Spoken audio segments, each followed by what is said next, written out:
Bonjour. Il a été ministre de l'Éducation nationale. Il a présidé 8 ans le Conseil national des programmes.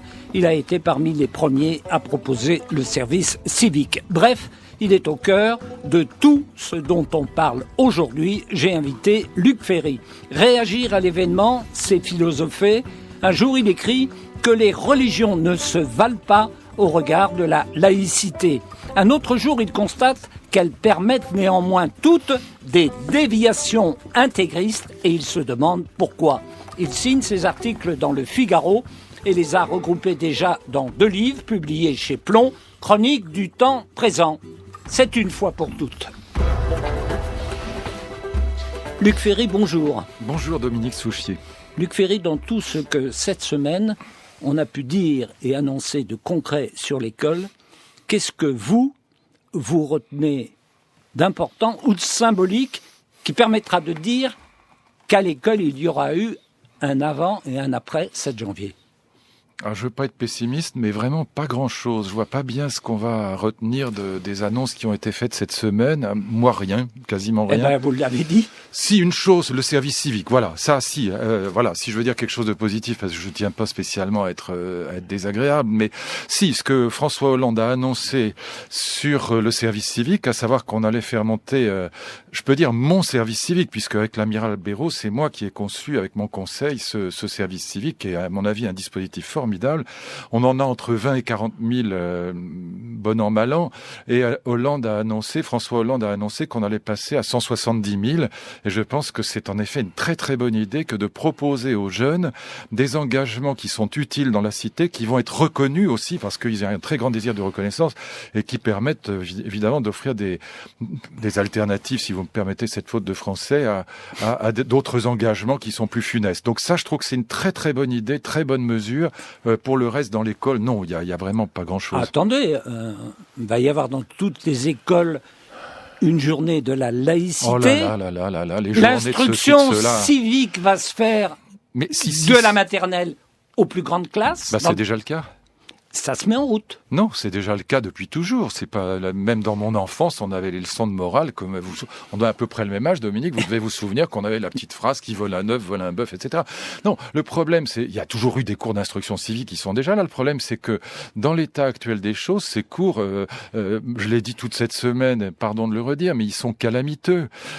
Voyez, je vais dire les choses très simplement. Ce qui est essentiel, c'est d'avoir des grands débats éthiques avec les tout petits, c'est-à-dire grande maternelle jusqu'au CM2, la grande maternelle et l'école primaire. Pourquoi ? Parce que les petits à cet âge-là, d'abord ça les passionne, ils adorent les questions morales et religieuses, et à cet âge-là, ils nous écoutent encore. Ils nous écoutent, ils sont tout mignons pour dire les choses simplement. Mais ils on nous va écoutent. aider les professeurs à le faire. Non, enfin, on va arrêtez. les former Mais à l'enseignement grotesque, de la pitié, laïcité. au secours.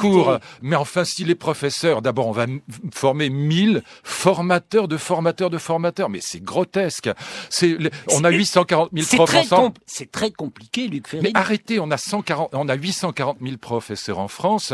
Ne me dites pas que les milliers de professeurs d'histoire que nous avons en France sont incapables d'enseigner la laïcité. Ou alors, il faut qu'ils fassent un autre métier. Mais c'est pas le cas. Vous trouvez que c'est simple pour des professeurs d'expliquer pourquoi on condamne Dieudonné, pourquoi on ne condamne pas ceux Écoutez-moi qui 2 secondes. dessinent Est-ce que vous des prétendus croyez blasphèmes?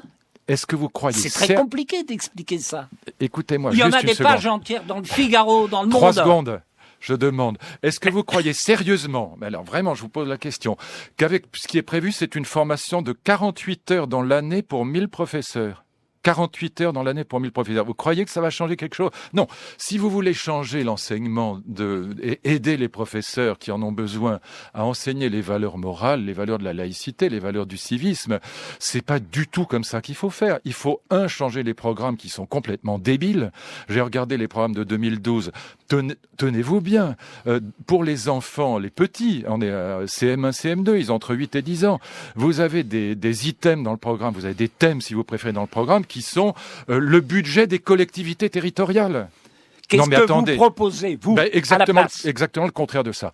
C'est-à-dire que il n'y a pas, tenez-vous bien, il n'y a pas antisémitisme, il n'y a pas racisme, il n'y a pas crime contre l'humanité, il n'y a pas génocide, il n'y a pas communautarisme. Voilà des thèmes avec lesquels on doit... Oui, mais vous voulez pas que ça se transforme en des commentaires, des questions d'actualité. Non, surtout pas. Mais racisme... En ce moment, comment faire un cours d'instruction civique en ne parlant pas aux enfants de ce qu'ils voient tous les jours sur l'écran. Bon, j'ai dit qu'il fallait faire deux choses. D'abord, je finis pour que ce soit cohérent. 1, il faut changer complètement les programmes. 2, il faut faire enfin des documents d'application, ce que j'avais fait avec le livret républicain en 2003, un livret que vous connaissez, qui était magnifique parce qu'on faisait intervenir aussi bien Elisabeth Badinter et Régis Debray. Et là, on va faire intervenir des avocats, des journalistes, non, pas intervenir dans les cours. D'associations. Arrêtez, pitié, au secours. C'est pas intervenir dans les cours. Vous voulez pas de ces gens-là dans les cours? Je ne veux pas n'importe qui dans les cours. Les professeurs sont là pour faire leur travail. Ce que je dis, c'est faire intervenir pour fabriquer les documents d'implication, pour faire un cours sur le fait religieux, pour expliquer ce que c'est que le racisme et l'antisémitisme, pour expliquer ce que c'est que le communautarisme, etc. Il faut des documents d'application pour les 840 000 professeurs. Faut pas en former 1000. Il faut en former 840 000. Il faut que les professeurs aient à leur disposition des documents d'application des programmes et des programmes qui soient intelligents. Là, vous touchez tout le monde. Si vous leur dites, vous allez faire un cours sur la TVA ou faire un cours sur le budget des collectivités territoriales à des mômes de 8 ans, vous dites une connerie. Voilà, bon. Donc, il faut changer ça. Il faut toucher tous les professeurs. Et moi, ce que je voulais mettre en place, ce que j'avais mis en place, c'est aller à la poubelle directement après mon départ. C'est un livret républicain avec de très grands intervenants qui touchaient tous les professeurs de France. Parlez-nous là du livre. Voilà. À chaque fois que vous donnez une interview, vous arrivez avec un livre. Mais parce que je suis toujours en train de lire. Voilà. C'est quoi ce livre? Alors, là, parce que c'est un cours d'instruction civique. Mais magnifique. Grandiose, j'ai un cours d'instruction civique absolument grandiose sous les yeux, qui est un livre du plus grand philosophe moral américain, et pardon de m'énerver, mais c'est vrai que ça m'énerve. Voilà, parce que quand je lis les programmes aujourd'hui et que je vois ce qu'on propose aux professeurs... Parlez-nous du livre. Bon, je vous parle du livre. C'est le plus connu, le plus grand philosophe politique ou moral américain, qui est professeur à Harvard, qui s'appelle Michael Sandel. Le livre est préfacé par quelqu'un que j'aime beaucoup, qui s'appelle Jean-Pierre Dupuis, qui est un polytechnicien très intelligent, et le livre parle d'un sujet majeur d'instruction civique et d'éducation civique, ce que l'argent ne saurait acheter. Voilà le titre du livre. Et donc le livre explique que, bon, prenons un exemple très simple, on peut toujours acheter le sexe, ça s'appelle la prostitution, mais on ne peut pas acheter l'amour. Vous ne pouvez pas non plus acheter le prix Nobel de littérature. Ça, si ça se savait, ça ne marcherait pas. Mais ce qui est le plus intéressant dans ce que vous m'avez dit du livre juste avant qu'on commence... C'est ce qu'on peut acheter. C'est ce qu'on peut acheter aux États-Unis, mais qu'on ne peut pas acheter chez nous. Voilà, le livre de Michael Sandel commence justement par énumérer tout ce qu'on peut acheter aux États-Unis et qui, nous, Français, nous choque énormément. Par exemple, on peut acheter une cellule de prison améliorée pour $82 la nuit. On peut acheter la voie réservée aux véhicules rapides, on peut l'acheter pour $8 à l'heure de pointe pour arriver à Los Angeles. On peut acheter sa place dans une file d'attente pour aller, par exemple, à la sécurité sociale. On peut acheter le droit d'abattre un rhinocéros. Ça, c'est très intéressant parce que c'est de l'instruction civique, mais c'est très compliqué d'expliquer à des enfants pourquoi ce qu'on peut faire aux États-Unis, on peut ne pas le faire en France. C'est pour ça qu'il faut C'est très compliqué. C'est pour ça qu'il faut faire d'excellentissimes documents d'application, mais qui touchent tous les professeurs, pas 1000. Bon. Il y en a 840 000 en France. Donc, si vous voulez les toucher tous, eh bien, vous faites rédiger. Pardon de me citer, mais comme je l'avais fait quand j'étais ministre avec mais recommencez Régis pas Debray, avec votre livre, avec votre guide républicain. Mais c'est très important. Il faut offrir à tous les professeurs un guide républicain qui leur permette, lorsque j'étais hier dans un lycée. On va croire que vous voulez vendre votre livre. Mais non, il n'est pas vendable, il se vend pas. Bon, alors il est gratuit. Luc Ferry. Non, Dominique, j'étais hier dans un lycée. Hier après-midi, j'étais dans un lycée et j'ai demandé aux élèves qui étaient là, je leur ai demandé, est-ce que ça vous choque que, par exemple, on autorise Charlie et puis qu'on interdise Dieudonné? Qu'est-ce que vous en pensez? Voilà, un problème d'instruction civique majeur aujourd'hui. Bon, mais c'est pas simplement un problème d'actualité. Et donc, il y a une petite fille qui était là et qui s'est levée, qui m'a dit, oui, les gens ne comprennent pas. C'était magnifique. Pour une fois, j'étais vraiment heureux d'entendre ça. Elle m'a dit, d'un côté, Charlie tourne en dérision des symboles, peut-être des symboles sacrés, mais il tourne en dérision des symboles. On est dans un blasphème verbal. De l'autre côté, il y a des gens qui tuent, vous ne pouvez pas mettre ça sur le même plan. Eh ben voilà, quand on incite à la haine des gens, quand on incite à l'antisémitisme, quand on incite à la haine des individus, c'est pas la même chose que quand on tourne en dérision des symboles religieux. On a le droit de critiquer les religions, on n'a pas le droit d'inciter à la haine des personnes. Voilà, des sujets magnifiques. Mais si dans le programme, vous n'avez pas antisémitisme, racisme, crime contre l'humanité, qu'est-ce que vous voulez faire ? Il y en a sûrement beaucoup qui l'ont oublié. C'est vous qui, comme ministre de l'Éducation ne rappelez pas mes livres, je ne veux pas les vendre. Non, je rappelle votre action de ministre. C'est votre action de ministre que je rappelle. Vous avez fait voter le texte qui interdit le port du voile à l'école. Qui interdit de porter ostensiblement des signes religieux, quels qu'ils soient. Question très concrète et de pleine actualité. Vous êtes d'accord pour que les mamans qui portent le voile soient admises lors des sorties scolaires? À partir du moment où on remplit une mission de service public, je prétends qu'il faut retirer les signes religieux. S'il s'agit, il s'agit pas de dire aux mamans qui viennent chercher leurs enfants qu'elles n'ont pas le droit de porter un foulard ou ce qu'elles voudront, mais à partir du moment où on rentre dans une mission de service public, on respecte les lois du service public. Voilà. Donc ma donc position vous n'êtes pas est d'accord avec la ministre de l'Éducation, Najat Vallaud-Belkacem? C'est bien possible, j'en sais rien. Vous savez, j'écoute pas tous les jours ce qu'elle dit. Non, mais vous pensez pas que non, je pense que habituellement on doit l'autoriser, sauf si le directeur de l'établissement juge le contraire. Encore une fois, je peux pas vous dire mieux. Je pense que quand on remplit une mission de service civique, encore une fois, on obéit aux règles de service public, on obéit aux règles du service public. Donc, je pense que tout le monde peut retirer ses insignes religieux quand il s'occupe d'enfants, parce qu'il remplit une mission de service public. Même s'il n'est pas payé pour ça, c'est quand même une mission de service public. Et donc, dans le cadre du service public, vous savez, la laïcité entendue en ce sens-là... L'école qui sort d'elle-même, qui va vers les autres, qui va vers les parents. Oui, mais comme l'a dit mon camarade Alain Finkielkraut à juste titre, l'école n'est pas la maison du père. Il a raison. La mission de l'école, bien sûr, je ne suis pas du tout contre les parents, je suis moi-même parent d'élèves, mais la mission de l'école, c'est aussi parfois de couper avec la famille de telle sorte que, par exemple, on corrige les inégalités sociales. Comment voulez-vous corriger les inégalités sociales si vous ne coupez pas avec les familles? Et de la même manière, avec la religion, l'école n'est pas la maison du père, et donc c'est la maison des professeurs. Luc Ferry, il y a une réflexion et même un appel qui a été lancé par François Hollande lors de son allocution sur l'école et qui est passé relativement inaperçu alors qu'il concerne directement cet appel l'école et que cet appel se rattache directement à la barbarie du 7 janvier. Un certain nombre de ceux qui ont assassiné il y a quelques jours nos compatriotes sont passés par l'école, ont été suivis, puis ont quitté l'école, ont été perdus. Il y a bien sûr ce qui relève de la responsabilité individuelle, elle est totale. Il y a aussi le rôle de ceux qui en brigade. Il y en a qui sont à l'extérieur, il y en a qui sont à l'intérieur. Mais il y a aussi tout ce qui peut être évité par justement le suivi de jeunes qui peuvent être en rupture et dont on ne sait pas jusqu'où ils peuvent aller. Alors, je veux ici en appeler aux chefs d'établissement pour qu'ils puissent détecter les signes précurseurs avec les enseignants, signaler même, oui, à la police quand c'est nécessaire, à la justice quand il y a eu des faits délictueux. Ça fait partie de la responsabilité. Qu'est-ce que vous répondez à cela ? Pourquoi pas, mais c'est pas ça qui va régler le problème. C'est toujours la même chose. On est dans le cosmétique, on est dans le côté sur la jambe de bois. On est au cœur, à mon avis, de la réflexion. Non, mais c'est pas parce que les profs vont signaler quelqu'un. En plus, vous savez très bien que chaque fois, on dit mais Mohamed Merah, les voisins disent mais il était gentil comme tout, on n'a rien vu, personne n'a rien vu. Bon, donc les professeurs vont pas voir les choses forcément. Bon, et puis on va signaler au proviseur. Il fera quoi le proviseur? Bon, tout ça, c'est des mots. Non, mais au-delà de ça, au-delà de ça, oui. Axel Kahn, par exemple, il dit que chaque médecin a son cimetière personnel. Oui, le patient qui est mort parce qu'il n'a pas pris la bonne décision, parce qu'il n'a pas préconisé la bonne thérapeutique. Oui. Est-ce que cette réflexion-là, elle ne vaut pas aussi pour le professeur ? Elle vaut surtout pour les parents, je dirais, beaucoup plus que pour les professeurs, parce qu'on demande trop aux professeurs et à l'école, on leur demande d'éduquer. Ils ne sont pas là pour éduquer, ils sont là pour enseigner. Et donc, vous ne pouvez pas demander aux professeurs de savoir ce qui se passe dans les familles. Vous dites donc, même que l'enseignement n'est pas possible s'il n'y a pas eu l'éducation. Exactement. Et je pense qu'il faut faire l'école des parents. Ça.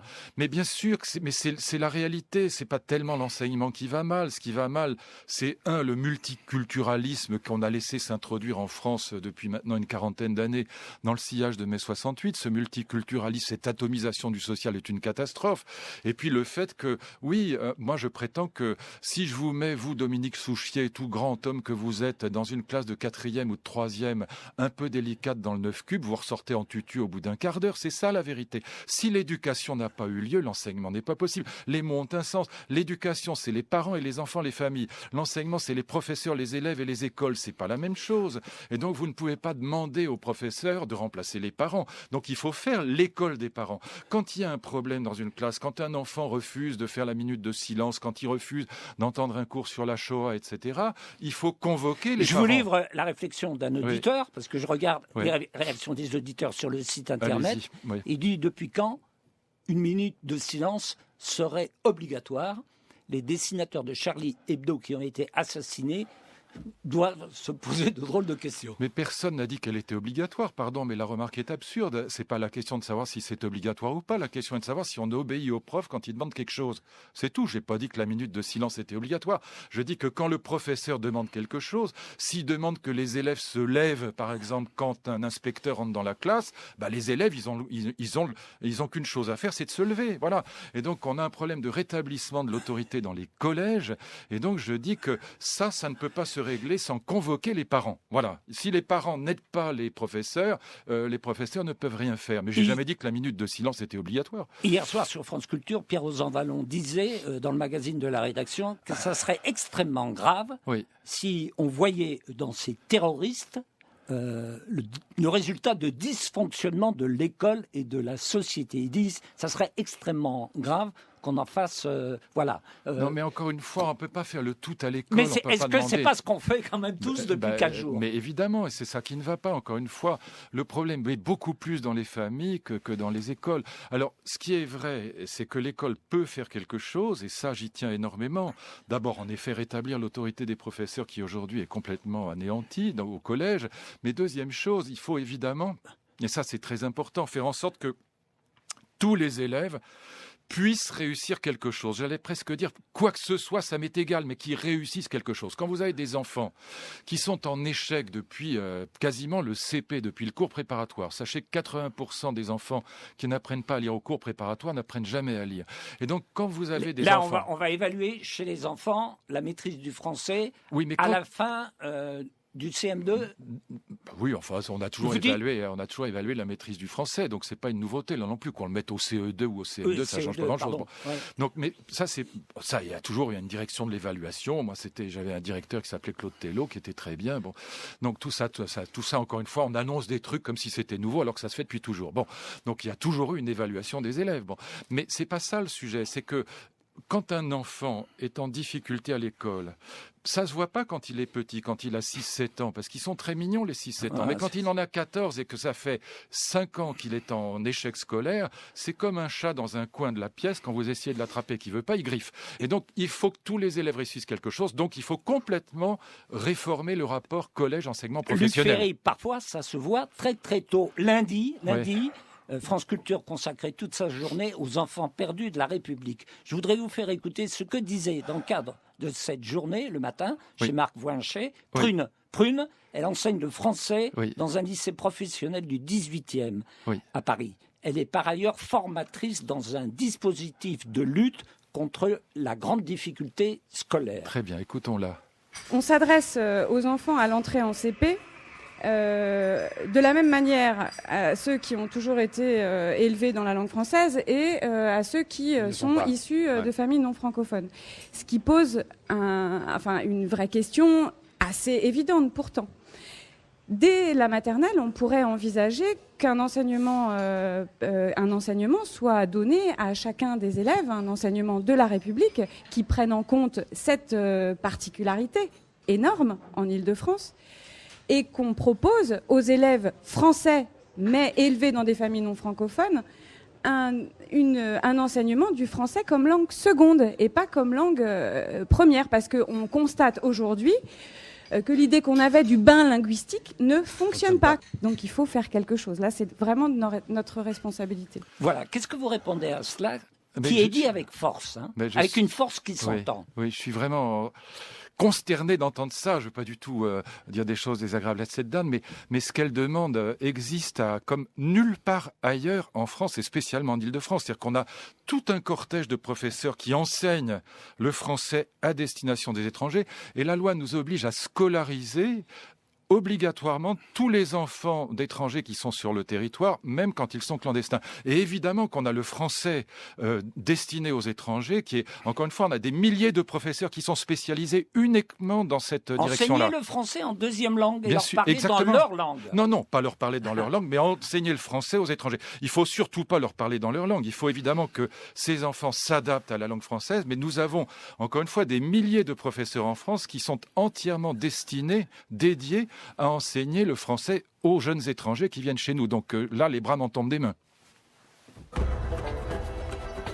France Culture, une fois pour toutes, une émission proposée par Dominique Souchier. Alors Luc Ferry, il est temps d'en venir à ce que vous dites. Vous Oui. dites, toutes les religions ne se valent pas au regard de la laïcité, mais force est de constater que toutes permettent ou ont permis des déviations intégristes. Et vous vous demandez pourquoi. Je commence par cette question-là que vous posez vous-même. Pourquoi il y a ceci à la fois de commun et de singulier dans toutes les religions que de permettre de graves déviations intégristes? D'abord, je voudrais que les choses soient claires. J'aime passionnément les religions. Elles m'intéressent même aujourd'hui, je dirais, plus que les grandes philosophies. J'ai une vraie passion pour les 3 grandes religions. Donc, elles m'intéressent énormément et je les respecte profondément. Cela étant dit, oui, d'une part, elles sont inégales quant au passage à la laïcité. Pourquoi ? Non, pourquoi d'abord elles permettent ces déviations intégristes? Parce que vous le dites, vous le constatez et ça a l'air de vous étonner. Non, pas du tout. Au contraire, il n'y a rien d'étonnant puisque les religions, par définition, elles ont un rapport au sacré. Donc elles ont un rapport à l'absolu. Elles ne sont pas dans le relativisme. Vous avez d'ailleurs une très belle encyclique de Jean-Paul II, Veritatis Splendor, Splendeur de la vérité, qui est un très beau texte et qui explique qu'il ne faut pas confondre sincérité et vérité. On peut être authentique, on peut être sincère, être dans l'erreur et même dans la faute. Et donc les religions, elles ont tout un rapport au sacré, à l'absolu, qui fait que, évidemment, ce rapport à l'absolu et au sacré, il peut entraîner la conviction qu'on détient la vérité Mais quand absolue. on est une religion monothéiste, s'il y a un Dieu, c'est le même pour tout le monde. Non, donc justement. on ne comprend pas Non, justement. Chaque religion est convaincue qu'elle est la vraie religion. Si vous dites à un vrai chrétien, moi j'ai écrit un livre avec le cardinal Ravasi, qui est le ministre de la Culture du pape, et quelqu'un de magnifique, que j'aime vraiment beaucoup. Mais si vous lui dites qu'il n'y a pas une religion vraie, qu'il n'y a pas une vraie religion, il vous dit, mais non, la vraie religion, c'est la religion chrétienne. Et c'est pas qu'il soit dogmatique. Quand vous allez à Jérusalem, c'est très marrant à Jérusalem, parce que vous avez là les musulmans, vous avez juste à côté les juifs, puis là les chrétiens, les éthiopiens qui gardent le Saint-Sépulcre. Bon, mais à 3 mètres près, les types sont prêts à s'entretuer parce qu'ils détiennent chacun la vérité absolue. Alors, chacun le vrai. Voilà. Pourquoi les religions en même temps ne sont pas pour vous toutes les mêmes, ne se valent pas toutes C'est pas qu'elles se valent pas, c'est qu'elles n'ont pas la même facilité à accepter la laïcité. Pourquoi ? C'est mon ami Yad Benachour, grand professeur de droit à Tunis, qui d'ailleurs je crois est devenu ministre par après. Yad Benachour, qui est vraiment un être extraordinaire, lumineux, qui a fait ses études en France, qui est vraiment descendant du grand moufti de Tunis. Enfin bon, et il me disait il me disait vous chrétiens, même si moi je suis athée, vous avez de la chance parce que vous êtes dans une religion qui ne juridifie pas la vie quotidienne. On ne vous impose rien. Dans l'évangile de Jean, on vous dit pas ce que vous devez manger, à quelle heure vous devez vous lever. Vous écrivez dans un de vos articles, Jésus ne dit pas comment se marier. Exactement. Oui, ça vous l'aviez écrit avant le débat sur le mariage pour tous. L'Église peut-être pas. Si vous confondez Ludivine de la Rochère avec Jésus, je vous laisse la confusion. Non, mais la religion catholique prétend avoir un lien avec Jésus. Pas du tout. Quand Jésus, quand vous lisez les évangiles, Jésus dit que celui qui n'a jamais péché lui jette la première pierre à propos de la femme adultère. Quand on lui pose des questions sur le divorce, c'est pas vraiment son problème, ça l'intéresse pas. Il s'intéresse pas à la bioéthique. Bon. Et donc, dans l'évangile de Jean, vous n'avez aucune juridification de la vie quotidienne. Et quand vous regardez Marc 7, l'évangile de Marc, le verset 7, Jésus est suivi par les juifs orthodoxes, les sadducéens, les pharisiens, les scribes, et les orthodoxes lui disent, mais enfin, Jésus qui est un rabbin. Les églises, pas les religions. Non, les églises, pas les le judaïsme. Je parle des églises. Mais les églises, il y a que dans le christianisme qu'il y a des églises. Ailleurs, il y a des synats, des temples et des mosquées. Et donc les juifs orthodoxes suivent Jésus, lui disent mais tes disciples sont passés à table sans se laver les mains. Et Jésus leur répond, rien de ce qui vient de l'extérieur ne peut vous souiller. C'est ce qui vient de l'intérieur qui est mauvais. Et donc, quand vous avez une religion qui peut rendre à César ce qui est à César, ça facilite le passage à la laïcité. C'est-à-dire ce que mon ami Marcel Gauchet avait montré dans son livre Le désenchantement du monde, c'est que la religion chrétienne, elle pouvait finalement accepter la laïcité. C'est beaucoup plus dur pour les juifs et pour les musulmans. C'est beaucoup plus compliqué parce que ce sont des religions qui juridifient la vie quotidienne. Vous en parlez dans votre article. On se souvient qu'un ministre de l'Intérieur avait dit que toutes les civilisations ne se valaient pas. C'est un autre sujet. Et il s'agissait de Claude Guéant. C'est un autre sujet quand même. entre une civilisation qui favorise la démocratie, entre une civilisation qui favorise les droits des femmes et une civilisation qui bafoue les droits des femmes, eh bien, je dirais que c'est pas pareil. Toutes les civilisations, toutes les pratiques, toutes les cultures, au regard de nos principes républicains, ne se valent pas.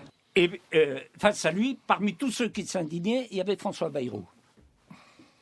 Les propos que M. Guéant a eus sont des propos extrêmement choquants parce que quand on appelle à la hiérarchie des civilisations, on appelle en fait à une guerre des civilisations. Ça veut dire qu'il y en a qui sont inférieures, que nous serions une civilisation supérieure. Ça demande vraiment à être examiné de près.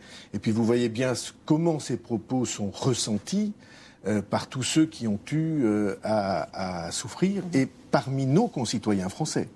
Comment les uns peuvent ressentir les autres. Et là, vous allez franchement surprendre tous ceux qui vous lisent, qui savent tout le bien que vous pensez de François Bayrou, parce que dans cette histoire-là, vous avez donné raison à Claude Guéant. Bah oui, ça me paraît évident. Mon ami André Comte-Sponville avait dit les choses très bien. Il avait dit toutes les civilisations ne se valent pas au regard de l'accès à la démocratie et tout ne se vaut pas dans chacune des civilisations. Chez nous, on a l'esclavagisme, le nazisme, le fascisme, tout se vaut pas non plus dans la civilisation européenne. Mais parlons simplement et clairement, la civilisation européenne, c'est quoi? C'est la civilisation, disait Kant dans un texte que j'ai traduit quand j'étais gamin, qui s'appelle « Qu'est-ce que les Lumières ?» en 1784. Il dit « C'est la civilisation de l'entrée dans l'âge adulte, de la sortie de l'enfance. C'est la civilisation de l'autonomie, pas simplement sur le plan des droits de l'homme et de la démocratie, mais c'est la civilisation dans laquelle, par exemple, on va autoriser le mariage choisi par amour, par opposition au mariage imposé. 130 millions de petites filles vont être mariées de force d'ici 2025 dans le monde, au Pakistan, en Inde, au Nigeria ou ailleurs. Eh bien, rapport d'un médecin indien rendu en octobre dernier à l'ONU, 130 millions de petites filles vont être mariées de force. La civilisation européenne, encore une fois, c'est la civilisation à la fois de la protection sociale et de l'autonomie. Et de ce point de vue-là, mais elle est à nul autre pareil. Toutes les civilisations de ce point de vue-là, toutes ne se valent pas. Voilà. On n'est pas proche du conflit ou de la guerre de civilisation. Non. On peut reconnaître votre ami Comte-Sponville, il vous répondrait, parce que j'ai regardé ce qu'il disait du mot civilisation dans son dictionnaire. Dans son excellent dictionnaire, oui. Eh bien, lui, il dit, pour moi... Bouddha vaut Jésus. Pour moi, le Dalai Lama est supérieur au pape. À l'époque, c'était Benoît XVI. Mais il dit aussi très exactement que Bach, c'est mieux que le tambourin d'Ambiquara. Et donc, à mon avis, il a raison. Et donc, encore une fois, c'est pour ça que je disais, toutes les civilisations ne se valent pas de ce point de vue-là. L'entrée dans la démocratie, et tout dans nos civilisations ne se vaut pas non plus. Encore une fois, chez nous, il y a l'esclavagisme, il y a le fascisme, il y a le nazisme, il y a eu le totalitarisme, etc. Donc tout ne se vaut pas, et donc l'idée que tout se vaut est simplement une idée niaise, une idée bête. Voilà. Et donc, si je regarde l'esthétique, oui, d'accord, il y a des choses sublimissimes. La mosquée de Kairouan, ça vaut la cathédrale de Paris, comme voilà, un temple bouddhiste peut être magnifique, ou comme les magnifiques sculptures chinoises peuvent être superbes. Donc, encore une fois, toutes les civilisations ne se valent pas de ce point de vue-là, de l'entrée dans la démocratie et dans l'autonomie. Et à l'intérieur de la tradition française, tout ne se vaut pas non plus. Vichy ne vaut pas la République. Voilà. Luc et Ferry, si vous pensez le contraire, ça m'étonnerait. Alors là, vous êtes... oui, vache. Vous êtes, non, mais c'est la dernière fois que je vous vois. J'aurais jamais cru que vous auriez été aussi mesquin pour conclure. J'adore.